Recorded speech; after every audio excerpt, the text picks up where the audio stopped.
Amen. Nous remercions le Seigneur ce matin parce que nous étions dormis comme des hommes mourants. Mais Dieu a jugé bon de nous donner cette acceptabilité. Que son Seigneur soit béni à jamais. Amen. Amen. Nous allons nous tenir debout. Je vais lire dans Job chapitre 1, le verset 6.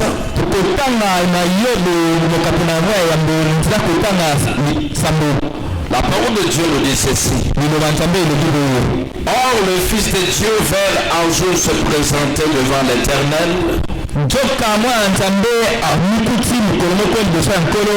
Et Satan vint aussi au milieu d'eux.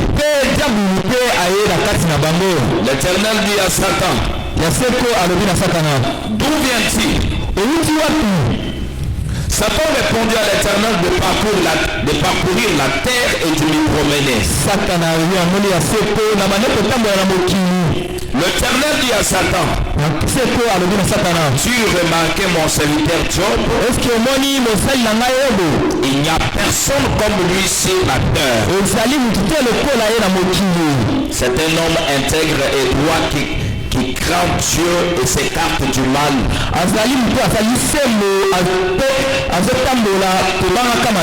Satan répondit à l'Éternel, c'est d'une manière désintéressée que Job craint Dieu. Ne l'as-tu pas protégé? Lui, sa maison et tout ce qui lui appartient. Tu as béni l'œuvre de ses mains. Et son troupeau se répand dans le pays. Mais étant ta main touche à tout ce qui lui appartient, je suis sûr qu'il te maudira en face. L'Éternel dit à Satan, voici tout ce qui lui appartient et ton pouvoir. Seulement ne porte pas la main sur lui. Alors Satan se retirera de la présence de l'Éternel. Que Dieu ajoute la bénédiction à l'écriture de sa parole.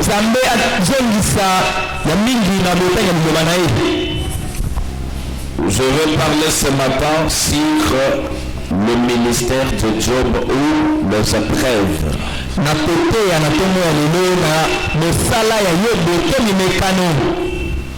Je crois que c'est déjà quelques jours que je suis en train de prêcher sur ça.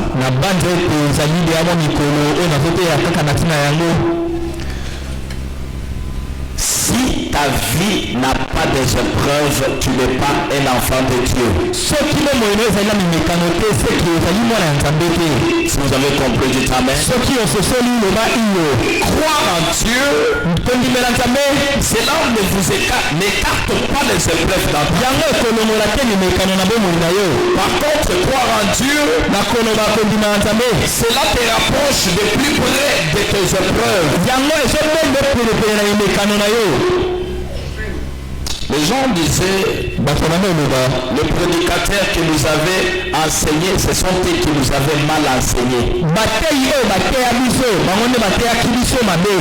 croit au Seigneur, tout commencera à marcher. Non. Croire au Seigneur, il y aura la vie de haut et le bas.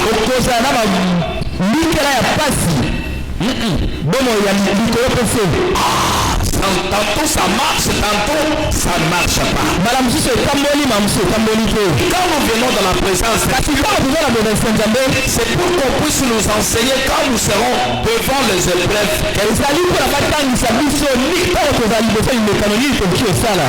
Job, un homme créé à Dieu.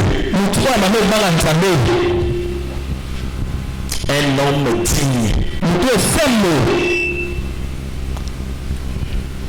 Et Dieu avait confiance en lui.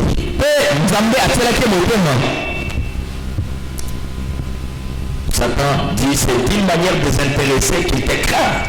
Kasi kadam tumaya lori est-ce que d'ailleurs na pretender avant na yo c'est parce que tu l'as béni et si tu m'autorises que je puisse confisquer tout ce qu'il a, je suis sûr qu'il te maudira en face.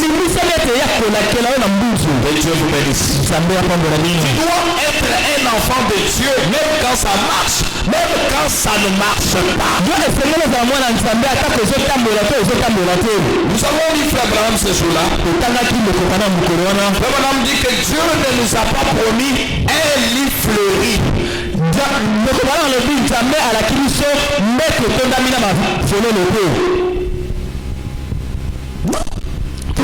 Mais Dieu nous a promis sa grâce.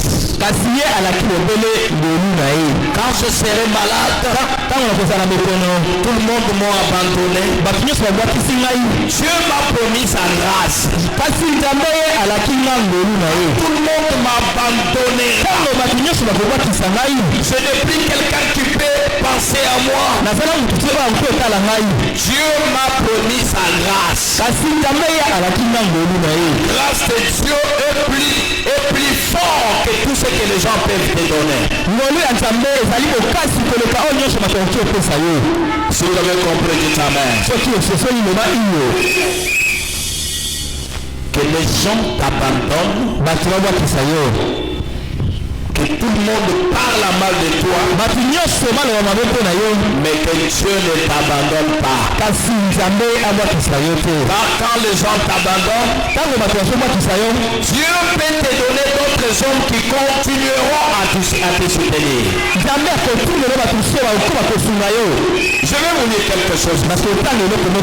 Peut-être je vais commencer par je lis quelque chose.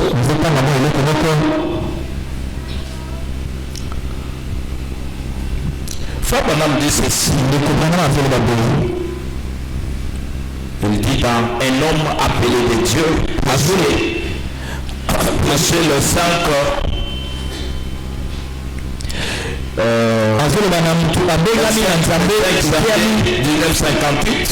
Le 5 janvier 1958.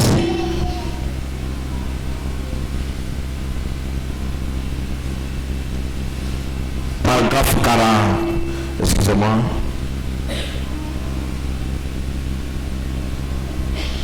Paragraphe 32. Traduction la voix de Dieu. Frère Branham dit ceci. Dieu fait passer son peuple par des grandes épreuves. Tu peux être chez toi, tu n'as pas un problème avec quelqu'un, mais tu trouves que ça semble pas, n'est-ce pas marcher.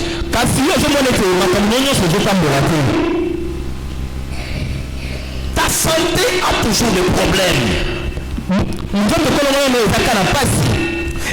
Dieu fait passer son peuple par des grandes épreuves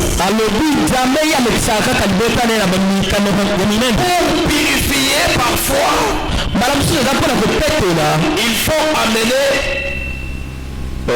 Il faut des années pour le faire. Moi, ce que je crois ce matin, c'est que Dieu est maintenant même en train de former de tels hommes pour faire face à la ligne de bataille.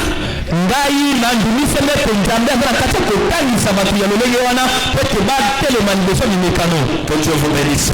Un véritable chrétien doit être fort dans la bataille. Tu dois combattre.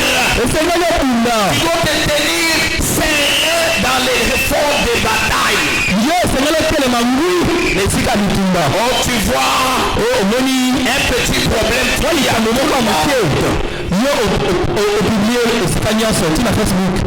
Même si tu dis à quelqu'un, je suis dans un problème, les femmes m'ont abandonné, cela ne changera absolument rien. Frère Branham dit, prends ta Bible, dans la présence de Dieu, mets-toi sur là, Le Seigneur, crois que tu m'aimes. Crois que ceci passera. Quand les épreuves viennent dans ta vie, c'est Dieu en train de te former. Moi ici, Dieu m'a formé, je vous dis. Je suis arrivé à un moment où tout le monde m'a abandonné. Le jour que j'ai prié pour eux, ils bénis par mes mains, commence à dire que non, Caleb a des fétiches. Que Dieu vous bénisse. Et tout le monde sont partis. Je suis resté moi-même. Je pouvais dire à qui? Je suis revenu à celui qui m'a envoyé.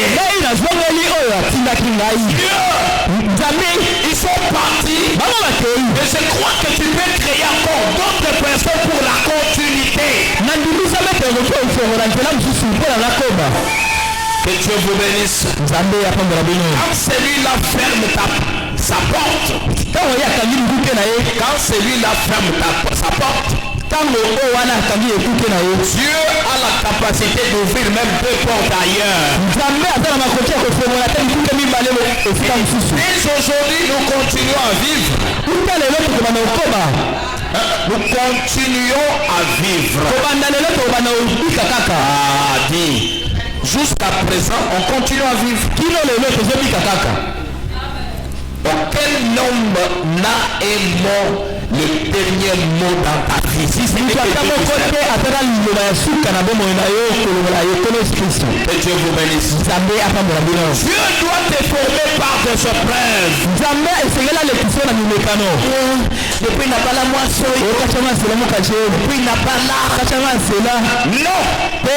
Sois serein. Prends la foi. Continue à marcher. Si ça n'a pas marché aujourd'hui, ça a marché. Si ça n'a pas marché demain, même le surlendemain, ça a marché. Si tu as compris, dis Alléluia. Ne sois pas désespéré. Quand j'étais à Kananga, on était à Chikapa. Depuis que nous sommes ici, ça ne marche pas. Toi, tu veux seulement comme tu es venu que ça puisse commencer.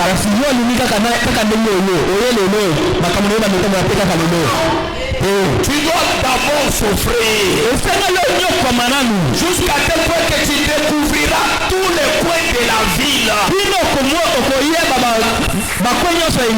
Et quand Dieu commencera à te bénir, il te bénira. Si tu as compris, dis Amen. Frère Branham me dit, Dieu est maintenant même en train de former de tels hommes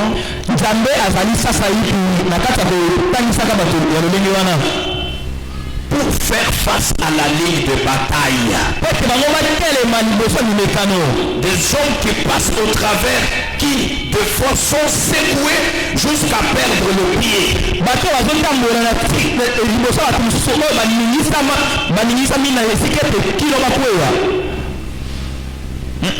Jusqu'à tel point qu'ils perdent le pied. Parfois, on dirait tout en train de s'écouler.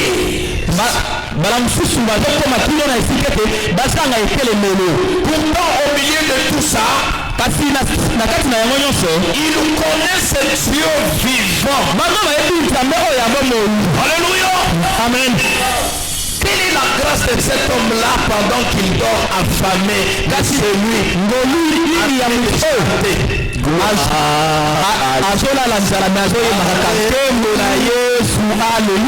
Mais il est dormi affamé. Mais il continue à croire. Même comme ça n'a pas marché, je crois que Dieu ne m'a pas abandonné. Alléluia. Amen. Ta souffrance ne veut pas dire que Dieu t'a abandonné. Mais ta souffrance là, veut te dire que Dieu te connaît, un jour ça marchera.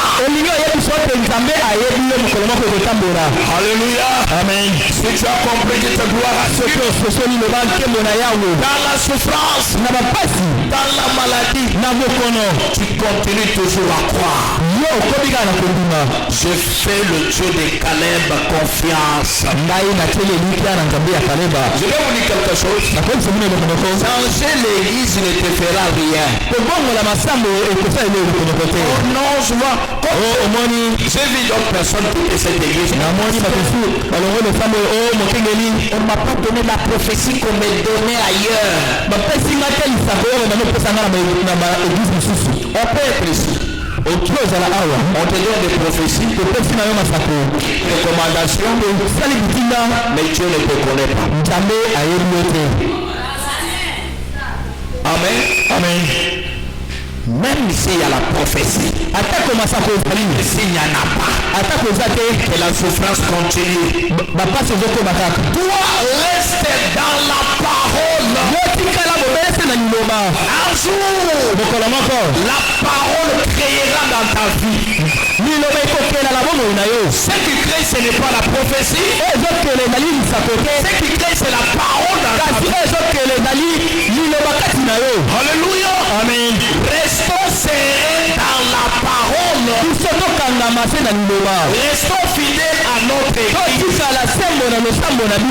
Quel mouvement ne puisse jamais te secouer. Alléluia. Amen. Et frère Branham dit, et il continue à regarder en avant. Il continue à avancer. Obéis la tête, tu continues à avancer. Que ça marche pas, tu continues à faire quoi? Il n'y a pas un chemin de retour. Que le pasteur soit là, qu'il ne soit pas là, tu continues à avancer.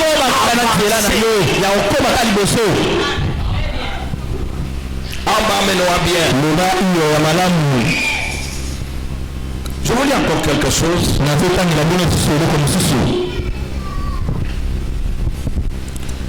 Mes amis, Dieu aime toujours faire cela. La voix de Dieu qui a été frayée pour nous.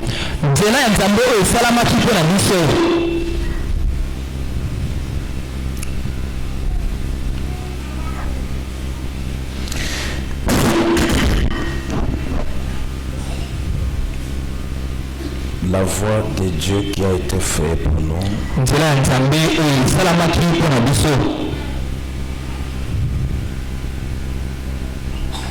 Excusez-moi, je suis en train de chercher rapidement.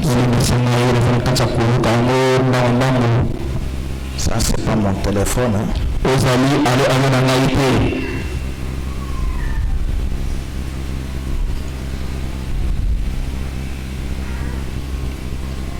Pour prêcher.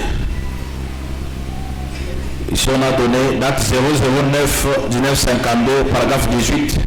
L'amour était ami le 1er septembre. C'est pas ce que je dis moi. 009. Septembre 1956. 52. Paragraphe 18. Fais bon âme 18. 18-19, fait bonhomme dit. Oui, Dieu les a conduits directement au désert. Dieu les a dit, je vais vous faire sortir de l'Égypte. Vous allez partir dans un pays où coule le lait et le miel.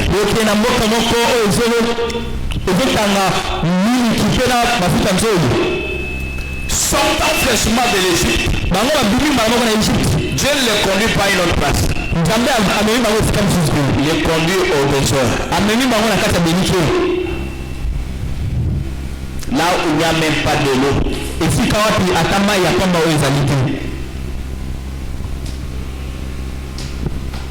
Le feu Branham dit directement, puis les a conduits directement au désert à la source de Mara. À la source de Mara, l'eau amère. N'est-il pas étrange que Dieu amène ses enfants aux choses amères?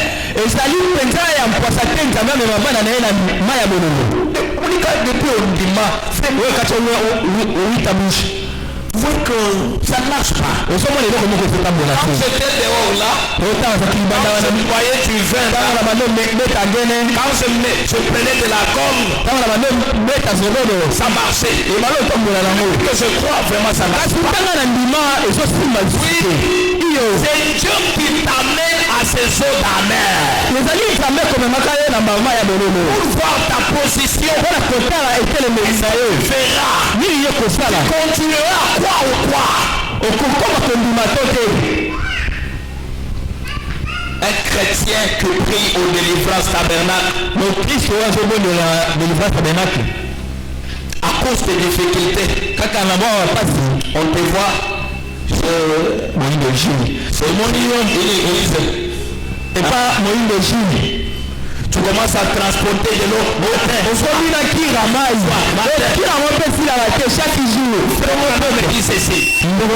Il n'y a pas une conduite qui doit rester à perpétuel. Si vous voyez une conduite qui devient une conduite à perpétuel, ça ne vient pas de Dieu. Dieu est Dieu de variété.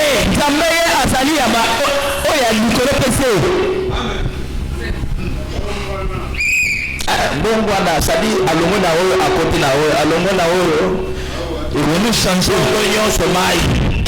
Chaque minute tu me poses un bidon à maille minute. Dis-le le bidon à maille minute. Qui t'a dit que c'est l'eau qui sauve?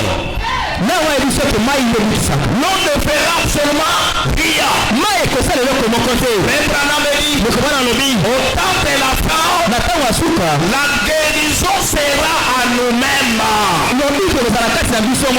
Et j'ajoute, ce n'est pas le pasteur qui te guérit. Le pasteur là qui te guérit. La guérison est en toi. Quand vous croyez en vous-même, la guérison vient. Un croyant ici, on te voit à Moukoubichi. On te pompe de parfum.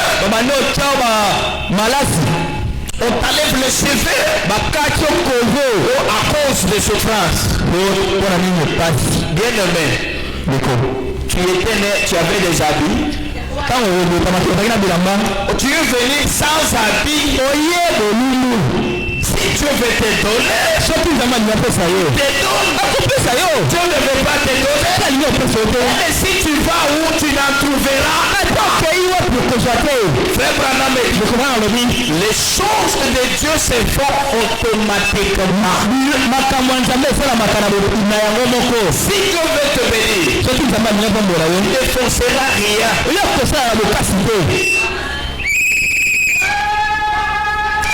Reste croyant de la parole. Même si tu as la souffrance, reste le croyant de la parole. Défends de cette parole. Sois une femme forte. Forte dans la prière. Aujourd'hui, nous n'avons pas de femmes qui prient. Lelo tuzama macho wa bure bakati nako abondele temelika mwana asaidisi batu nyonso epanga moi kusambi wala mukamwambira bantu bonso okanyimema kwa nyimema kobokobo kujikobona kolobaloba ezali komipanzela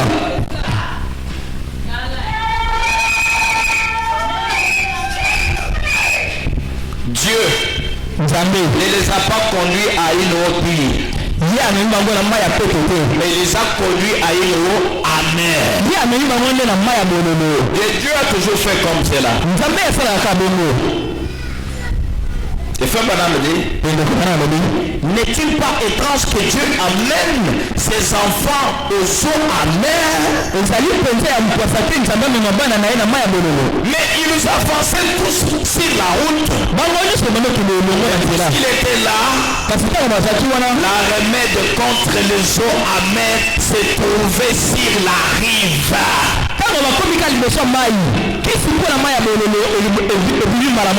Alléluia.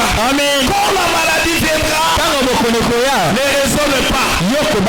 Le médicament de la maladie est là à côté de toi. Quand les hommes t'abandonneront, ne raisonne pas. Continue à croire en Dieu. Les vrais amis sont là. Alléluia. Amen. Continue à croire. Il n'y a pas de mariage. Toi, avance toujours. Car le mariage est à côté de toi. Ton mariage secouera le monde.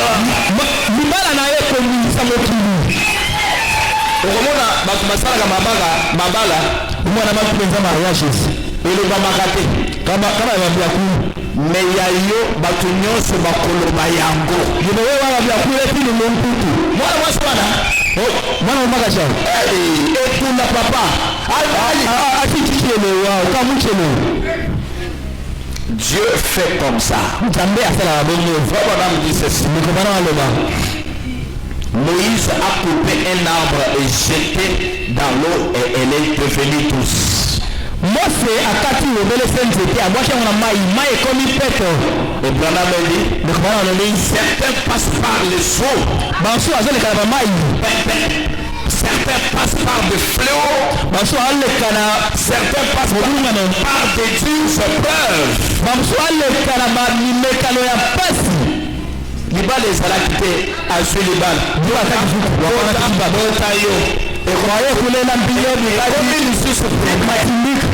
Dieu fait comme cela. Et tu dois avoir une expérience avec Dieu dans les esprits. Le même Dieu qui t'a aidé pendant que tu étais dans les comas, c'est le même Dieu qui peut faire quelque chose quand rien ne semble marcher. Enlever la confiance dans des hommes. Remettons la confiance à Dieu lui seul. C'est lui qui peut faire quelque chose pour toi. Le pasteur ne fera rien pour toi. Bien. Mais tout se passe par le sang. C'est comme ça que Dieu conduit ses enfants. Les sentiers de Dieu.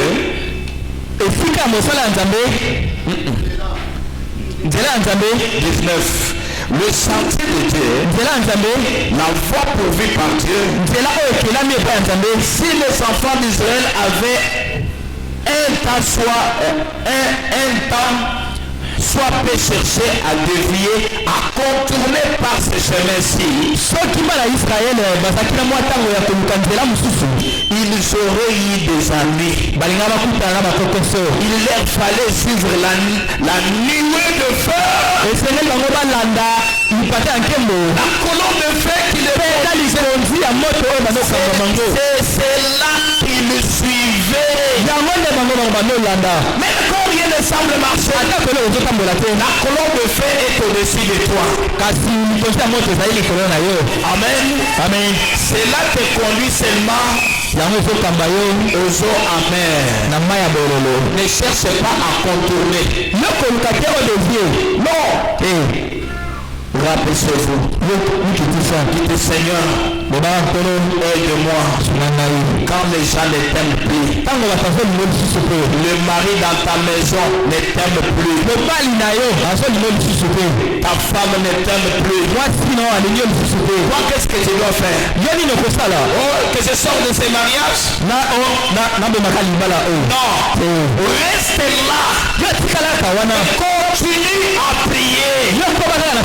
Un jour, Dieu changera cet homme-là.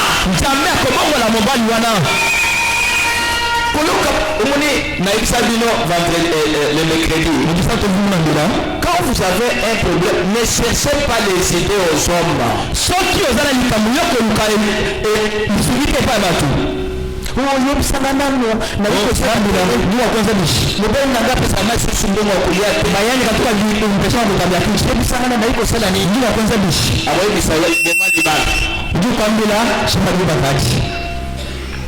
Est-ce que on les a conseillé bien? Voilà pourquoi il faut plus non pas écouter les hommes, mais écouter Dieu. Si vous avez compris, dites amen. Le temps est parti pour terminer. Je vous dis quelque chose. Pour terminer.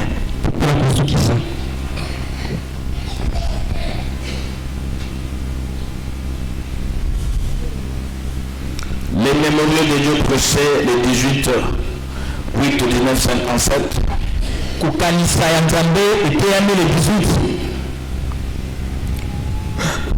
Oh Dieu, merci. Paragraphe 115.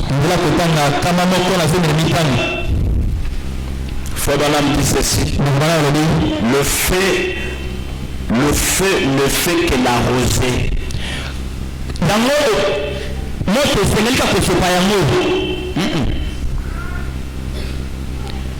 Le feu ne fait que l'arroser.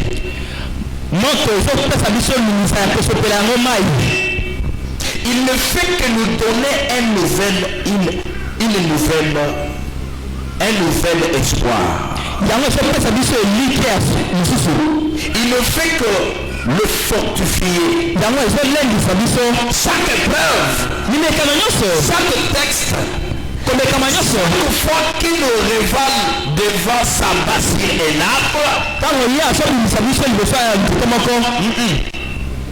chaque fois qu'il le révèle devant sa base sur l'arbre et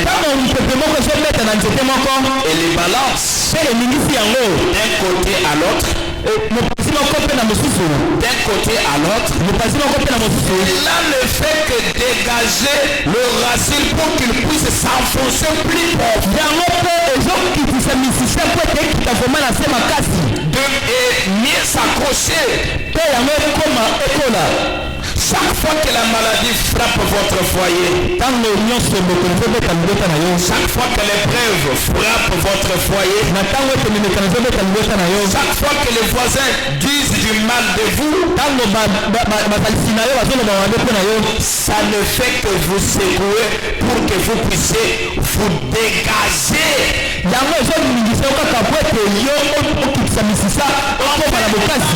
plus profondément pour mieux vous accrocher. L'église wana bakritikaka ngai na okende Dieu ondimaki nano. Moi je trouve un problème, on n'est pas venu me consoler. Je ne parle pas. Ondimaki nano. Parce que quand quelqu'un vient ici, tu n'as pas un problème à quelqu'un, et tu as un problème à un Dieu que tu es venu chercher. Qu'est-ce qui est un problème? Les gens ne viennent pas. Qu'est-ce que ça fait? Mais tu as le vrai consolateur, qui est Dieu lui-même. Amène-moi bien. Nous tous azeli pour ce temps on a besoin de cambu boya kotala mtu mwenye ndani papeta imwalo balakuni tangeni zambe pa kusele teozo likambu ata mtu moko ayate zambe de mtu en miracle ifete bwalo na chapa zaka yuleto pour que tu convoies où tu as quelle position dans cette parole. Pour comprendre les gens ils telle melina imora et frère Branham me dit de voilà la vie les diables peut utiliser même ton pasteur quelqu'un peut manquer sur la telle okengeli na yo pour qu'ils soient comme une pierre d'achoppement pour ça ça le pas bakupo na yo soki pasteur akomi libango mpona yo okoya lisusu eka pasteur okati mondisho ya solo akoya kasi mutamushi wabulele luturu parce qu'ils diront je n'ai pas crié au pasteur alobi nakete lokengeli mais j'ai crié à un Dieu véritable kasi nana ndimeli na nzambe ya solo. Le pasteur mourra un jour. Mais il y a quelqu'un qui ne mourra pas. Il restera à perpétuité. De génération en génération. C'est le Seigneur Jésus. Nous le croyons. L'espérance de la gloire. Personne ne peut nous empêcher à continuer de l'aimer. Si vous avez compris, dites amen. Et Branham me dit, afin d'aller plus profond, pour mieux vous accrocher au rocher éternel de la parole immuable de Dieu.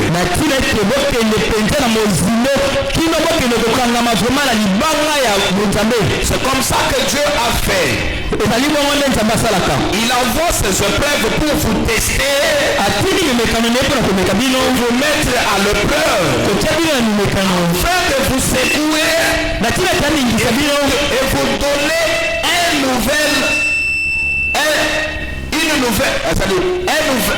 nouvel ancrage.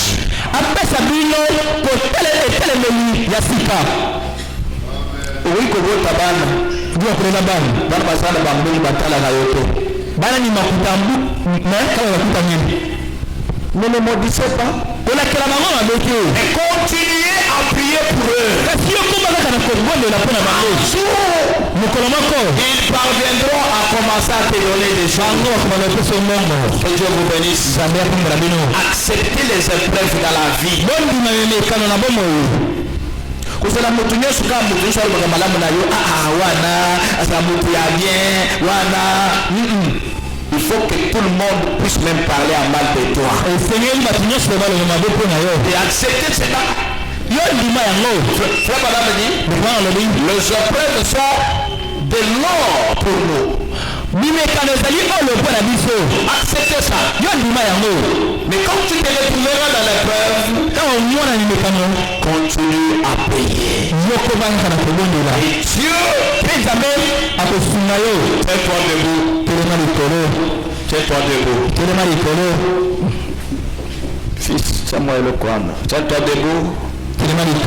J'aimerais que tout le monde vous venez ici devant. Les hommes devant, les femmes de leur côté aussi devant. Et vous allez vous agenouiller. Vous allez dire Seigneur, donnez-moi la force d'accepter les épreuves. Même quand rien ne semblera marcher, que je ne puisse pas t'abandonner, mais que je continue à croire. Ne sois pas un chrétien formaliste.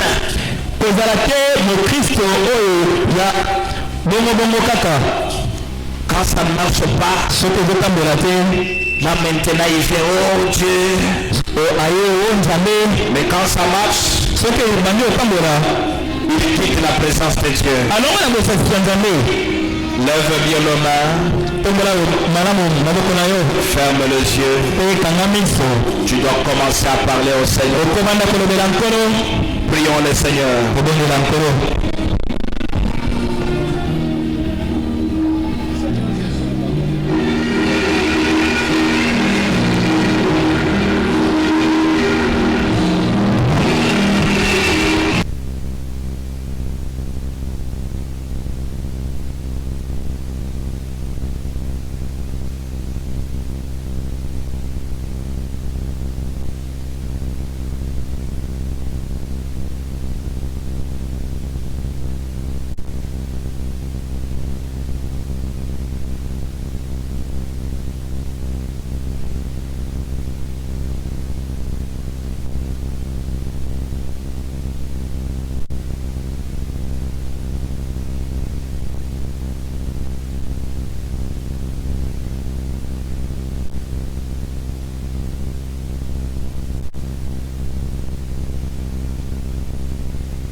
Seigneur Jésus, créateur du ciel et de la terre, nous continuons à croire en toi, Seigneur. Donne-nous la force de croire, même quand rien ne semble marcher, Seigneur. Donne-nous la force de continuer à croire, même quand nos amis, nos bien-aimés se débarrassent de nous, Seigneur. Aide ton peuple ce matin. Aide chaque femme et chaque homme qui est venu, chaque laïc, Seigneur. Sois leur Dieu, Père. Enseigne-nous cette voie afin que nous puissions commencer, continuer à croire, même quand on est dans le désespoir, même quand on est découragé, Seigneur, mais que nous continuons toujours à croire que tu es Dieu et que tu peux faire quelque chose. Bénis ce peuple qui est venu ce matin. Bénis chaque femme, chaque homme, Seigneur, que la journée soit bonne pour nous, Seigneur. Prends la prééminence, mon Seigneur et mon roi. Guéris tous les malades qui sont ici. Donc la solution au problème de tout un chacun, Seigneur, car nous sommes à la source. Nous sommes, Seigneur, pour de voir en délivrance tabernacle. Bénis-nous, Seigneur. Nous avons prié. Oh Dieu, bande le cœur qui sont déchirés, le cœur qui ont, oh Dieu, des soucis. Les cœurs qui sont déchirés, Seigneur, bande nos cœurs, Seigneur. Donne-nous encore une fois de plus le souffle. Donne-nous encore le courage de croire qu'un jour ça marchera. Un jour, Seigneur, oh Dieu, Père, changera nos statuts. Nous croyons que tu es Dieu. Bénis encore cette assemblée au nom de Jésus. Amen. Amen. Acclamons pour le Seigneur. Vous pouvez rentrer à votre place. On prend les offrandes un peu rapidement.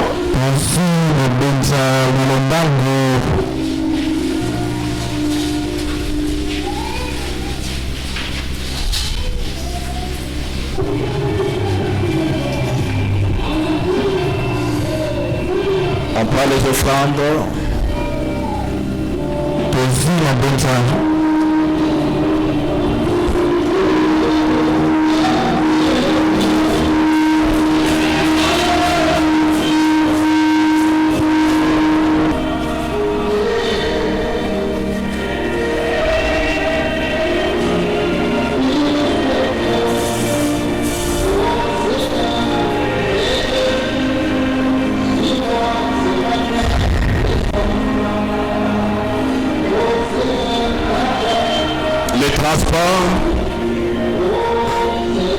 Transport.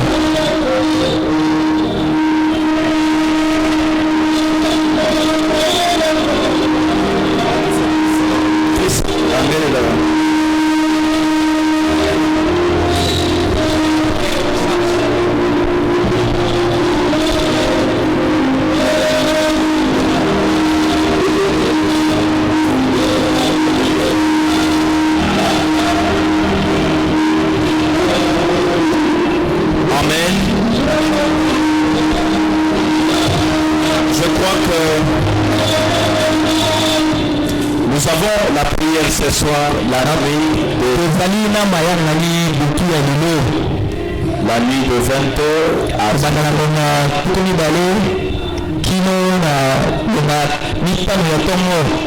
personnes restent à la maison. Nous serons ici pour prier. Nous allons prier la nuit d'aujourd'hui et la nuit de demain.